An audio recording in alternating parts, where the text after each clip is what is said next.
Hello friends, how is it going? It's me, Betty Jean. In today's video, I'm doing my reading wrap up. Get ready with me. I read 11 books in the month of October and I'm just gonna chat about them with you, spoiler free of course. I'm just gonna give you the general gist and my thoughts. And we're gonna do our makeup. I'm gonna do a full face, chat about all the books, and it's gonna be a fun time. I just love doing these videos. It's been like one of the highlights of my year is not only getting back into reading, but also sharing this love with you. I am so happy to have rediscovered my love for it, and I love hearing your thoughts as well. I love hearing what you're reading. I'm always writing down new book recommendations. I love hearing that you read a book that I loved and you also loved it. It's just, oh, it's such a fun time. There's just something about connecting with people about books that just feels so special because you really are so like immersed when you're reading a book. Like you're so invested, and to like share that with someone, it's just so special, and I love it, and I appreciate you for being here. If you're watching this video, it just means so much to me. Before we get into it, as far as my accessories go, this is just an old basic choker, but these plugs are Love Kills Boutique. So yeah, without further ado, let's hop in, play with some makeup, and chat about some books. All right, friends, hello. How's it going? We're gonna do our makeup. We're gonna talk about some books, and I'm very excited. I read 11 books in the month of October, and I'm excited to share them with you. It's a good mixture of spooky vibes, witchy things, some fantasy in there, one rom-com, got some fun vibes, and I'm excited to dive in. As always, if I don't mention what I'm wearing, because I probably won't since I'll be chatting about books, you can check the description box. Everything will be linked and all that good stuff. I did already prime though. I primed with my current combo of choice, Milk Makeup Hydro Grip with the Rare Beauty Illuminating Primer, which as you can see, I am on limited time left with, but that's okay because I'm kind of itching to use my either e.l.f.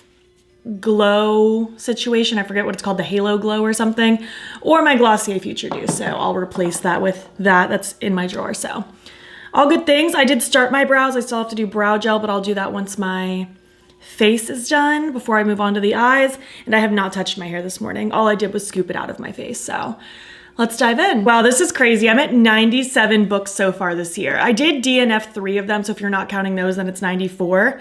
And that's with me starting mid-February, so I'm gonna hit 100 books soon, and it's not even the end of the year yet. That's crazy, so let's back it on up. All right, the first book I read in October was The Sisters of Salt and Iron by Katie Cross. This is the sequel to The Sisters of Blood and Spirit, I think was the first one, which I read like a month ago or so. And this one actually takes place like right around Halloween, so it was perfect timing. The general gist of this story is that we have Ren and Lark. They are twin sisters, but Ren died at birth, so Lark can still see her sister. She can see ghosts and all that good stuff. So Ren and her are still tight. She still ages with her and everything. But one's a ghost, one is not. And the first book kind of dealt with them trying to basically help this group of kids at Lark's school who were dealing with ghosts and stuff like that. So that was kind of the gist of the first book. I chatted about that already. The gist of this one is Ren specifically is feeling kind of lost, and she feels like now that Lark has like some friends in the real world, because she's never been good at making friends with the whole seeing ghosts thing, Ren feels kind of out of place. She feels like she also doesn't like really connect with regular ghosts either, just because she is so involved with the human world as well. Well, she meets this ghost who charms her. She kind of starts to like him, and meanwhile all hell is breaking loose. So it's just kind of another situation of everyone trying to figure out what's going on. But in this case specifically, Lark and Ren are kind of working opposite of each other a little bit. Like they're not as on the same team. Not to say they're not on the same team, but they're not like this right now because there's like weird tension. It was pretty good. I feel like both books are a pretty solid like 3, maybe 3.5 stars. Pretty easy reads. I like that the perspective jumps between Lark and Ren, so you get kind of the ghost perspective and the alive perspective. Oh, and the sun is coming in already. It had all morning to do this, and now that I'm like here, if it's been doing this for many minutes now, I apologize. Once I blend this out, I will fix my curtain. Just stay with me. It wouldn't be so bad if it wasn't in the middle of my face. But yeah, pretty solid like 3.5 stars. It's not like a world-changing duology for me, but I enjoyed it enough. I thought it was an interesting story. I like kind of the ghosts and the mystery and all of that fun stuff. So I think it's a fun little time, and if you're into ghosts and things like that, maybe you'd enjoy it too. All right, that's much better. Moving on, the next book I read was Just Like Home by Sarah Gayy. This was one that was recommended to me. It's supposed to be a spooky, I don't know if it's considered horror or considered thriller, somewhere in that spectrum of like thriller horror. I read her book, The Echo Wife, I think last month, and it was fine. It wasn't anything life-changing for me. It wasn't like a super, like I enjoyed it, but I wouldn't have considered it so much of a thriller, more of like a Black Mirror episode. And honestly, this one, I feel like I'm barely remembering it. I feel like I need to read the synopsis really quick. Okay, so we have our main character, Vera. She comes home to her childhood home because her mother's dying. There's weirdness happening in her house. Basically, her father was a serial killer. So there's weirdness going back to her childhood home, you know. And there's weirdness currently happening as well. She's finding weird little notes around and she doesn't know what's happening. There's this guy that she knew from back in the day who's like staying in the guest house and she thinks he's suspicious or something. So it's basically just a story of her trying to like figure out what's happening with the house currently, what's happening with her mom, all the things. I personally didn't find it super spooky, but to be fair, I feel like I'm so desensitized to that kind of stuff. It's like so rare when I get scared by like a movie or a story. I don't know, I'm just so desensitized to it. I found it interesting. I don't know if I liked it more or less than The Echo Wife though. They were so different. The Echo Wife was a lot more like psychological, science-y, whereas this one's more like creepy haunted house vibes. It was enjoyable enough. I feel like I'd give it a solid 3 stars maybe, but again, I also don't feel like it's very memorable because I'm like having a hard time remembering like what went down. And I read it like literally within the last 30 days. Like it hasn't been that long. So I guess that says something as well. I don't know. I feel like so far this author, like, I feel like I like her writing style. Her stories just aren't really like fueling me with fire either. So I don't know. Very indifferent. Not a bad story. Nothing life-changing either. I feel like I'm back on my like cream products kick. Like all I want to use is cream bronzer, cream blush. Maybe that's coming with like us getting chillier days. And my skin already leans on the dry side. And then when Florida decides to be cooler and drier, it's a little alarming for my skin. Next up was a super, super fun one. This is My Best Friend's Exorcism by Grady Hendrix. I read Final Girl Support Group a long time ago now at this point, like back in like either February or March, like the very beginning of my like reading journey again. And I really enjoyed that one. And I was itching to read some more from Grady Hendrix, but I just hadn't gotten around to it yet. Well, I picked up My Best Friend's Exorcism a while back, I think back in July. And I finally was like, you know what, it's October. Is there a better time to read a book like this? Probably not. So this takes place in the 80s, I believe. Pretty sure it takes place in the 80s. So we have our main character, Abby. That's the perspective that we are in. And her best friend, Gretchen, during a fun little skinny dipping accident, ends up finding herself possessed. We don't know that she's possessed yet. I mean, us as the reader knows, but Abby doesn't realize that's what's going on yet. But we know that because it's called My Best Friend's Exorcism, I think it's fair to say. So we're just going through Abby's perspective and she's like, what is happening with my friend? There's all this weirdness happening. She's like being mean and acting weird. Like at one point her family just thinks she's super depressed and thinks it's Abby's fault. And overall it was just such a fun story. It felt like I was watching like an 80s horror flick or something, which my friend Trisha told me there is a movie of this book on, I think, Amazon. I haven't watched it yet. So I'll have to check it out and see if that's fun too. But it was a fun story. I mean, exorcism vibes.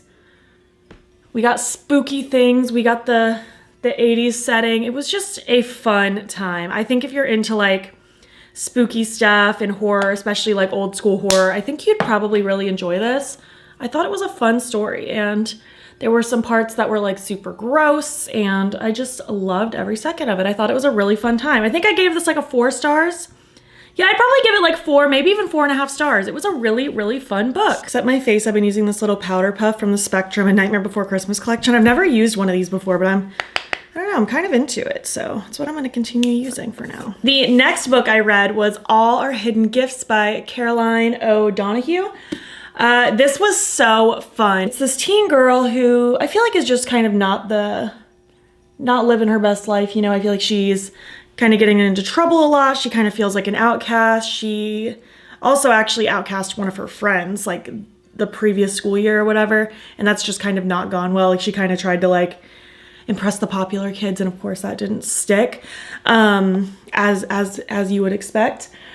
She ends up finding this deck of tarot cards back in the like supply closet of her school. Like that was one of her punishments or something she did wrong, was to organize the closet. She finds this tarot deck and she starts really enjoying it. And mind you, she's not great at school. Like she's not great at like memorizing like dates and things for projects, but something about these tarot cards she latches onto. Like she is immediately like able to understand like what they all mean. She's like just committing it to memory so easy. She starts giving readings at her school, and it's all fun and games until her ex-best friend ends up doing a reading, and they get into a fight. And our main character is Maeve, by the way. I don't think I said her name. Maeve says something about like, I wish you would disappear, or something like that, something of that nature. And then she does. Her friend's gone, and then it's just like a wild goose chase trying to figure out what these cards mean. What did she do? What power is she possessing to cause this? She ends up teaming up with her friend, Lily is her name, her friend's brother, Ro, to basically help figure out what's going on, save the day, get Lily back. And it was a really fun story. I think there's 2 other books in this series, and I just got this because it was like on sale at Second and Charles. My friend recommended it, and I was like, sure, why not? I like the tarot vibes. It was so fun. There's really cool artwork in here of like different tarot cards throughout the book. Such a fun, witchy time. It was so cool. I would like to read the other ones at some point. If you've read them, let me know if they are good, if it's something I should continue on. Like, is it a series worth continuing, or is it better just to leave it one and done? I would love to know. I gave it like, I think a solid 4.5 stars. I really, really enjoyed it. I enjoyed it more than I thought I would. I didn't really know much about the book going into it. Like I said, I truly just bought it based on the fact that it was a recommendation and it was on sale. But it wasn't something that I was like, oh, I have to read that one day. So I enjoyed it, and I would like to read the other ones at some point. And I just think I think the art's so cool. I think the cover's so pretty. So yeah, that was a fun book. I guess while I do fake freckles, we'll move on to the next book, which was the Mary Shelley Club. My friend Jen actually gave this to me. She was like, you will love this. It's so fun. It's by Goldie Moldavsky. I hope I'm not butchering that. The Mary Shelley Club. This is like a fun kind of teen horror situation. So we have our main character, Rachel. She's the new girl. She's struggling to make friends, yada, yada, yada. She actually was the victim of like a super scary like home invasion situation like a year prior, I think, maybe a couple years prior. I don't remember exactly how long ago it was.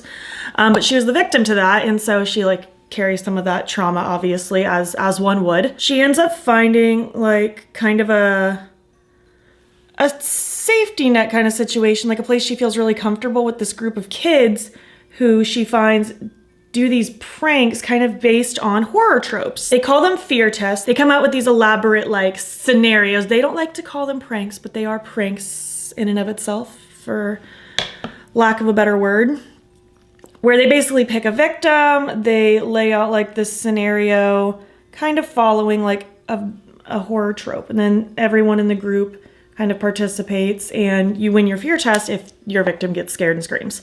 So she's a part of that. It's all fun and games for a while until people actually end up starting to get hurt and get killed and all the things. And she's like, there's something going wrong here.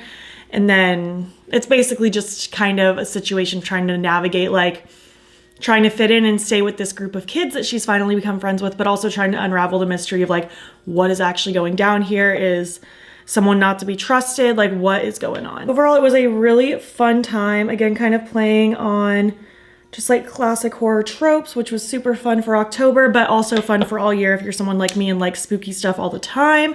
I really, really enjoyed it. It was a really easy read. I'd probably give this one a solid like 4, maybe 4.5 stars as well. I kind of predicted the twist at the end. I wasn't super surprised. Like, I didn't get it head on, but I wasn't surprised, if that makes sense. But I still enjoyed it. Like, I don't really mind that. I don't have to be totally caught off guard in order to enjoy like a twisty, thrillery situation. But yeah, the Mary Shelley Club. I thought that was a fun one. I had no expectations going into it. I'd never even heard of it before when my friend gifted it to me. So I'm super happy to have read that. That was a fun one. All right, my pile's halfway done. Let me switch my piles. so I can continue talking. But before I do, I need to talk about my highlighter situation. So the palette I'm going to be using today for my eyes is the Twisted Tea Party from Ensley Rain. Super cute. I'll get into it more in a minute when I figure out my actual eye look and stuff. Well, there's also 4 singles, which are the 4 here on the bottom that the brand sent me as well. And there also was this rainbow highlighter. It's so pretty and sparkly and amazing. And I was filming like close-ups and swatches yesterday. And as I was like filming the close-up, it literally flew, like I am not exaggerating, flew out of my hand across the room. I don't know how it happened. I'm pretty sure a ghost knocked it out of my hand. And it shattered everywhere. It looked beautiful all over my floor. But unfortunately, I don't have that highlight to play with, and I'm so sad about it. But to try to like make up for it, I'll use this Curiouser single from the collection. All of the singles have little like holographic little sparkles in it where you get that rainbow mixture. So I'm hoping this will also work as a highlighter nicely. This is the highlight brush. Well, I don't know if it's a highlight brush specifically. The B08 from the Spectrum Nightmare Before Christmas collection. So we're just gonna try it out. This one's obviously not meant to be a highlighter, but I use eyeshadow as highlighter all the time. Oh, that's cute. I'm not mad at that, actually. I'm so sad about that highlighter, though. It's so pretty. I messaged the brand. I was like, I feel so sad. I broke it. I broke it everywhere. I broke it big time. This is kind of nice. This is going to give us an excuse to use another shadow from this collection by throwing it all over my face. Cute. I feel like there's a little bit of like a cast when I look straight forward, just because it's not completely translucent like a highlighter, but I think it's fine. Thankfully, I'm able to just make it work. So cute, love that. I'm gonna spray my face now, and then we will move on to the eyes. I'll just give you my general gist of what I wanna do with the eyes, and then I'll continue talking about the remaining 6 books while I do said eye look. Alrighty, I think I know what I want to do. I think for my crease shades, I mostly want Teacup, like just smeared everywhere. I love that grungy color. And I'll use the black just to deepen it up a little bit, but it's going to be mostly this. And then for the lid, I want to use this Sparkle Blue, Bonkers. So Teacup and Rabbit for the lid, Bonkers in the outer area, Muchness all over the inner area. It's just so good. And then this shade here, Distorted Dream for the inner corner. So kind of these 3, this one and that one. That's the vibe today. I'll be using mostly like Sigma Beauty and the Beast brushes and also brushes from the Spectrum A Nightmare Before Christmas collection. So yeah, actually I don't think I'll use these 2 at all. I think I'm only gonna use this one from the Beauty and the Beast. And then I'll use my little fingers. So I'm going to prime my Milk Makeup Hydro Grip and we shall get into it. All right, next book. Pen Pal by Dathan Auerbach. I'm butchering that and I'm so sorry. So this book, Allie Dawson here on YouTube, my friend, she found that book on TikTok and she showed me the TikTok and this girl is like, this was so scary. Like she's throwing the book on the counter. She's like, absolutely not. This was horrifying. I can't believe I read that. Like I'm so scared. Like I felt like I had to like keep a flashlight with me. Like she was like really selling it to us. So we both bought it with the intention of reading it this October. Now, I don't know if Allie even finished it. Full disclosure, you'll have to ask her. Last time I talked to her, she was struggling to get through it. And I will get into how I was able to get through it. I realized pretty quick in, and to be fair, it's a really short book. It was a really fast read. But I realized very soon into reading it, I was like, this is not horror. This is not what that TikToker was saying at all. Like she very much over dramatized the situation. Not horror in my personal opinion. It is very like suspenseful, almost creepypasta energy. We're going through our main character whose name I can't remember.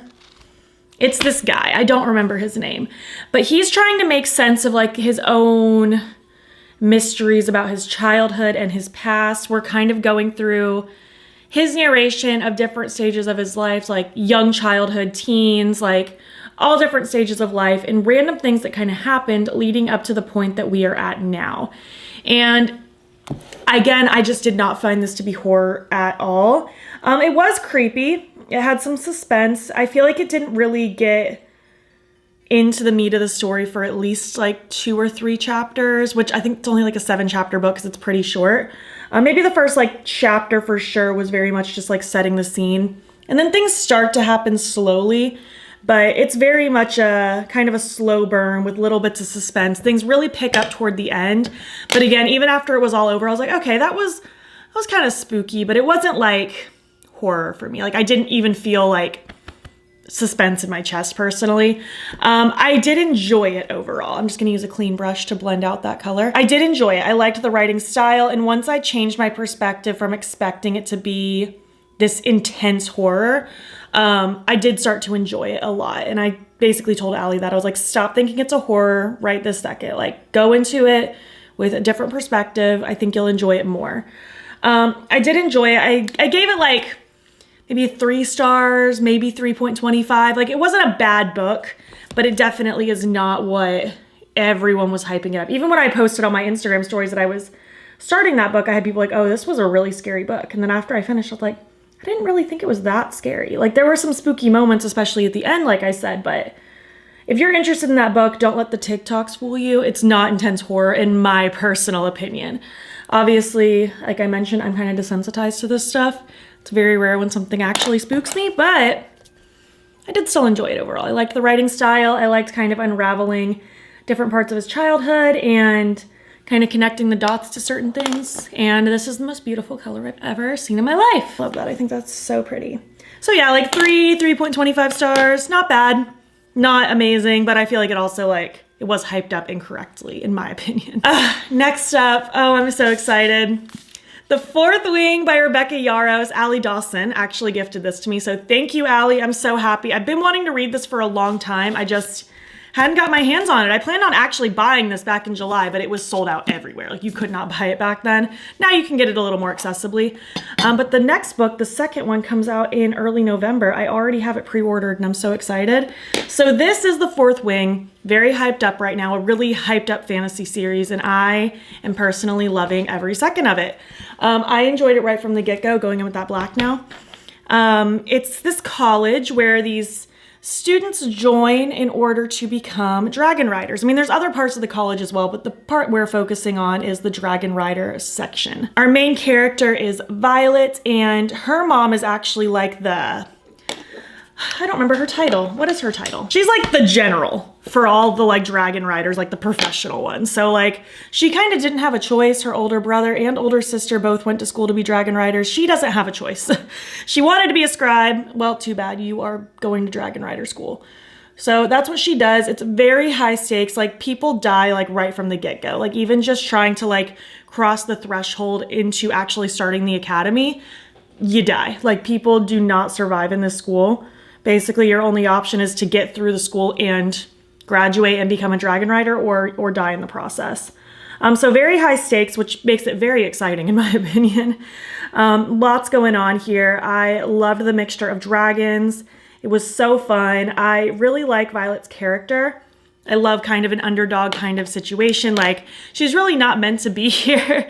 She is very small. She's a lot smaller than all the other riders. She doesn't really have the easiest time like doing the obstacles and the dragony things because she's just so tiny. She doesn't like, she can't jump as high and she's not as strong, and she's working really hard to try to make herself a presence in this situation. This black and olive combo is really good. But I love an underdog. I think that's a really fun situation. I like her personality. I think she's cool. She's meeting really cool people. We have Xaden, who basically hates her guts because basically her mom is the reason his dad is dead. There was like a whole lot of like political unrest going on prior to where we're at now in the story. And overall, it was just fun. I really don't want to talk about too much because I think it's a really fun story to just go into and experience for yourself. I honestly did not know much about this book at all, other than the fact that there was dragons. That was the only thing I knew about this story. And I had a really fun time going through it. I think the world building and the politics of this particular fantasy are really fun. I just absolutely ate up every second of it. This was a 5-star read for me. I loved it so, so much. I was so invested from beginning to end. I cannot wait for the second one. It leaves you on such a cliffhanger in this one. And I'm just so glad that I kind of read it now because I don't have to wait that long for the second one. I abso-freaking-lutely cannot wait. As soon as it arrives, after it like ships and the pre-order happens or whatever, I will be reading it. Like, no questions asked. It was such a fun story in my opinion. Moving on to the shimmer, I'm gonna use my Bella Beauty Bar Shimmer Stay and do that blue olivey greeny combo that I mentioned. And I'm very excited for it. I'll probably even pop some of the olive underneath that lower lash line too. Okay, next up, Tender is the Flesh by Augustina Bazterrica. Again, I'm probably butchering that and I'm so sorry. This was a disgusting book. This was so gross and so captivating. My friend Harmony actually recommended it to me a while ago. And then recently, I hate this choker because it moves around all the time. Recently, I've been seeing it pop up a lot on like BookTube and Book Talk. And I was like, you know, I need to just go ahead and pick up this book. And then when I was at Barnes & Noble fairly recently with Allie Dawson, actually, this was on the buy one, get one half off table. So I was like, you know what? I think it's a sign. So in this story, oh, that's gorgeous. In this story, we are in a dystopian world where basically this virus came through and infected all animals. Not to kill them, but to the point where we cannot eat them anymore because they will kill you. Like, they are basically poisonous now. Like, you cannot eat them. So animals are getting eradicated. Animals are no longer a food source. For some reason, plant protein is just not enough in this world, which is so funny to me because that's just like the idea of needing meat is just not my vibe. Like, I don't eat meat. So that's like so hard for me to like grasp. So what does society do in this dystopian world? They start harvesting humans as meat. They call it special meat. So basically cannibalism is legal, but not in just a run out and kill your neighbor kind of way. There's literally specific humans that are harvested. Like, it's a whole thing. There are very graphic depictions of like going to like basically a slaughterhouse, but it's humans instead of animals. You go to a butcher shop, there's like hands and feet in like plastic wrap and stuff. There's like the farms, like an animal farm where you would normally like harvest these animals for food. It's humans instead. Like, they're in these cages, limbs are gone, their vocal cords are taken out. It's like so gross and so graphic. When my friend Harmony was first telling me about this book, she was like, as I was reading this, I was gagging. And she was telling me that she was thinking to herself that a vegan had to have written this book. And as I'm reading it, I'm like, a vegan totally had to have written this book. So I Googled it and she is vegan. Very much trying to alarm and shock you. And it works. It is such a gross book, but so captivating. It's also a really fast read. Like, I think my total read time on that book was like 4 hours. Like, it's such a fast book. It was so gross and so interesting. So many weird twists happen that I don't even want to talk about because I feel like you just have to read it for yourself. Our main character is Marcos, and he actually works at like one of the slaughterhouses, and it makes him uncomfy. Like, he doesn't love the situation that the world is in. So we're just kind of going through kind of his day-to-day where he's having to do these things, and it's just a whole situation. Again, it wasn't personally scary to me. I wouldn't call it scary, but it's nasty. It's unsettling, it's gross, it's a fun time. If you want a good dystopian book that's gonna make your skin crawl, I think this was a really fun read. I think I would give this like a solid 4.5 stars. I just felt so like grossed out reading it, and I just could not put it down. It was just such a good story, so nasty and so entertaining, and something about that book was just exactly what I needed to read, apparently. I love this blue olive combo. I think this is really, really cool. But then, needless to say, after I finished that book, I needed a palette cleanser. So in came the rom-com. This is You Again by Kate Goldbeck. This is a newer book. I keep seeing a lot of people talking about it. I saw a lot of people talking about it like it was the perfect like autumn rom-com. It doesn't really take place in autumn specifically because it kind of changes like what time of year it is, because it's like switching perspectives. It'll be like 2 years later, 5 months later, 2 months later, like stuff like that. So you aren't getting just like one autumnal setting. Like, there's a couple times that it's like autumn into like the holidays, but it's not like specifically an autumn book. So Don't go into it thinking that if you were also being led to think that. Ooh, this grungy metallic olive lower lash line. Yes, please. Now, I love a cheesy, fluffy romance. I love suspense. I love fantasy. I feel like those are my genres. Like I want a thriller, I want a fantasy, I want a fluffy rom-com. And it was time for one of these. I haven't been reading a ton of like romances lately just because I've been on such a fantasy and thriller kick, but it was time for this one. And we have our characters, Ari and Josh. We are switching perspectives between both, kind of getting both of their points of views. And basically they meet kind of unexpectedly back in the day. She is doing some kind of charity campaign. She's trying to like get donations. He's kind of being a jerk about everything and kind of brushing her off. Turns out he's her roommate's like current boyfriend or something like that. So they just meet unexpectedly. They go their separate ways. They meet again unexpectedly a couple years later, and they just like randomly bump into each other. And then eventually they're both running into each other at a point in their lives where she is coming from a bad breakup. He's coming from a bad breakup, and they end up kind of bonding over that and forming this friendship.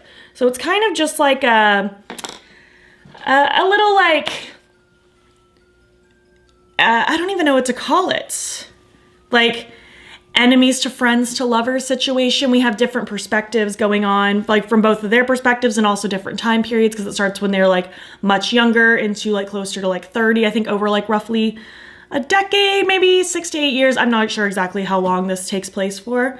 But that's kind of the gist. We have a fun little like friend scenario. They're falling for each other, but they don't want to admit it. They both have deep trust issues, her specifically because she's coming from like a marriage that didn't work out. And it was just a fun time. It wasn't anything like groundbreaking. I mean, it was really just a fluffy rom-com at the end of the day. I'm looking for an eye pencil, don't mind me. I think Wildcat will be the one to do today. Also black for my upper waterline. But it was cute. Solid 4 stars in my opinion. I enjoyed just like a fluffy little rom-com.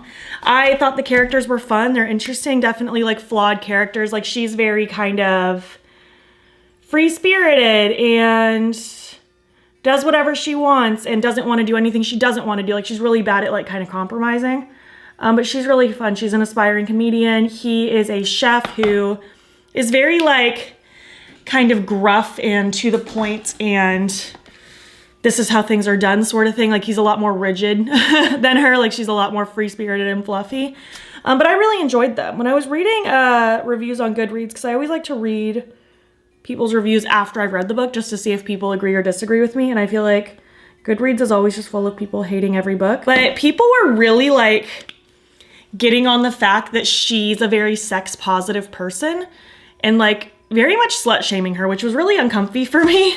Like, I didn't get that vibe from her at all. Like, I mean, yeah, she's very open and like kind of fluid and very sex-positive, but why is that a bad thing? Like, if that's how he was being depicted, that wouldn't be a problem at all. So can we stop with that? It's 2023, almost 2024, so PSA, let's just get past that. Please and thank you. Stop with the double standards. But yeah, 4-star read. Really enjoyed it.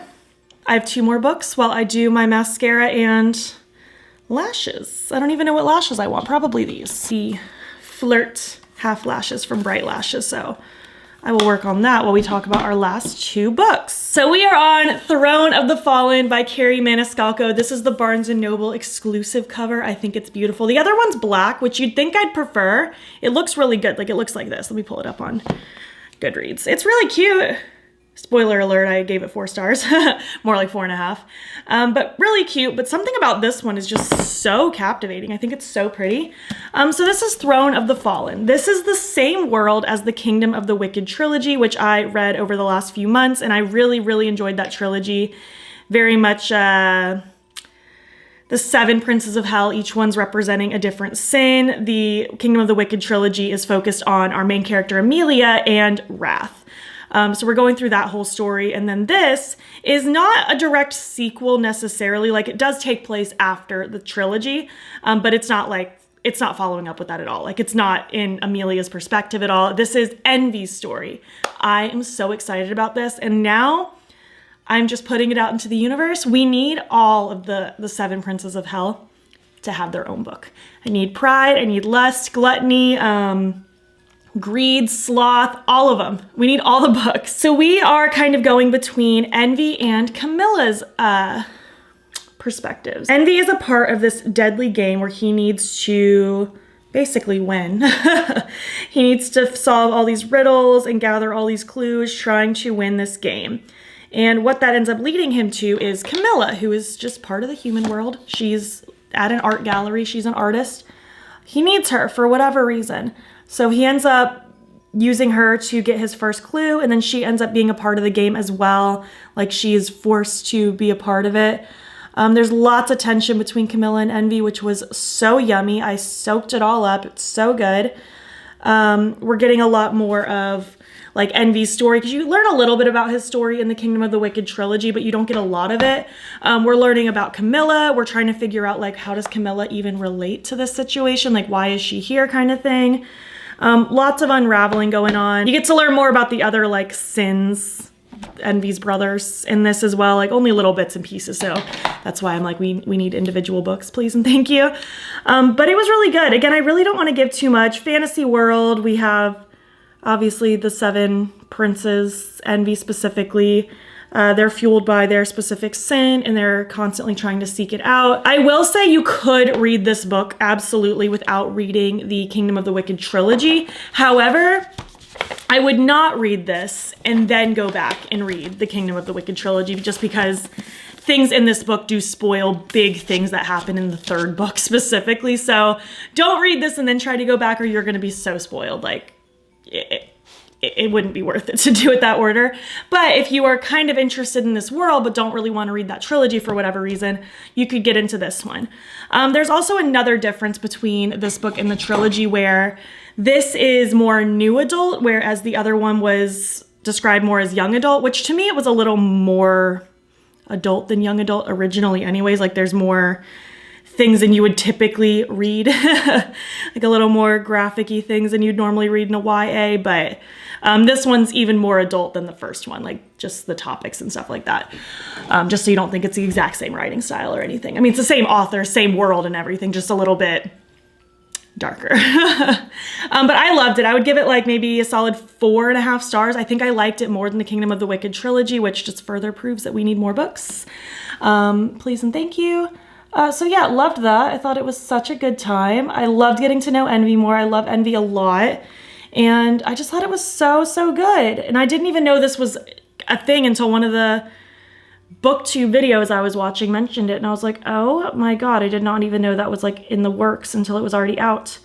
And then when I saw it in Barnes & Noble and saw this beautiful cover, I was like, I have to have that. So bought it, read it, love it, and I need more. And last but not least, this one I just finished last night. This is Alice Feeney's Daisy Darker. I read her book Rock, Paper, Scissors, I think last month, and I enjoyed it. However, I felt like it was a little overhyped. A lot of people were saying it was like their favorite thriller of all time, so I went into it expecting like such a monumental thing, and it wasn't really that. It was good, but it wasn't like anything so out of the ordinary. It was just like a domestic thriller, like husband and wife, marriages on the fritz kind of vibes. This one was really fun. I actually enjoyed this more than Rock, Paper, Scissors. So we have the Darker family. Our main character is Daisy Darker. We're in her perspective, and we're going to her Nana's house in the Sea Glass house. It's like on the ocean. For her Nana's 80th birthday, which happens to be on Halloween. I did not realize this book took place on Halloween technically until I was reading it, so that was perfect timing for me. It's not like a Halloween themed book or anything, but it just happens to take place on Halloween because that's Nana's 80th birthday. Well, I guess all of her birthdays, but the 80th one specifically. So the family gathers. We have mom, dad, Daisy's 2 older sisters, neighbor Connor comes over as well at one point. And we are just learning a lot about the family. It is a very dysfunctional family. Like, all these family members kind of suck, to be honest with you, but I kind of love that. I kind of love when like the characters are unlikable in that sense. And basically right after the stroke of midnight on Halloween specifically, so it's just turned her 80th birthday, Nana's, she turns up dead. And then family members are just getting picked off one by one. There's cryptic messages and tapes floating around. We're trying to figure out what's happening. Who is doing these killings? Is it one of us in the family? Is there someone here that's not supposed to be? It's fun. It's a very like kind of Clue meets Knives Out vibes. mixed with a little something else, but I don't want to say because it would spoil things. I really enjoyed it. I did not predict the ending at all. And I was also really happy with the ending. I feel like it fit really well. It was enjoyable. It was a really fast-paced book in my opinion. I enjoyed gobbling it up. Overall, a very fun time, and I liked this quite a bit more than Rock, Paper, Scissors, which again, I didn't dislike that one. I feel like it was a little too hyped up, and the ending of that one was almost just so like, I don't know, just like, really? This is the ending? This one I didn't feel that way. This one I was more satisfied with the ending. I would give this one probably also like a 4, maybe even 4.5 stars. I had quite a fun time with it.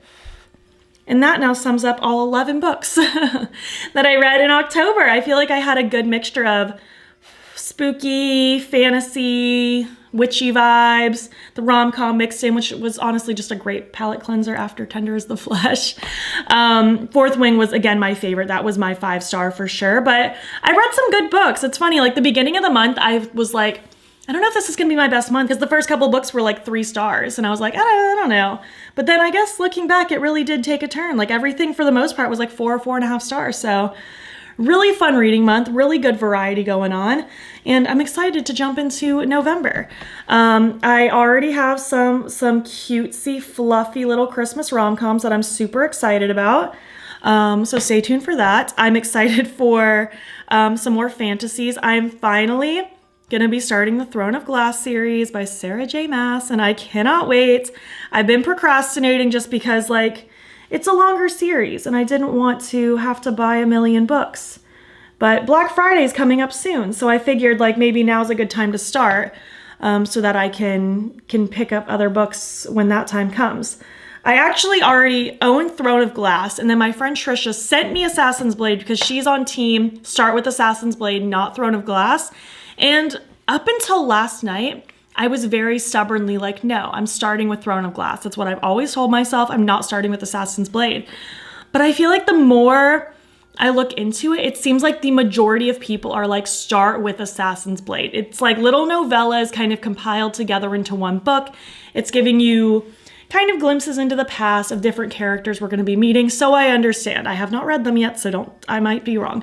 But that's what I'm understanding them to be.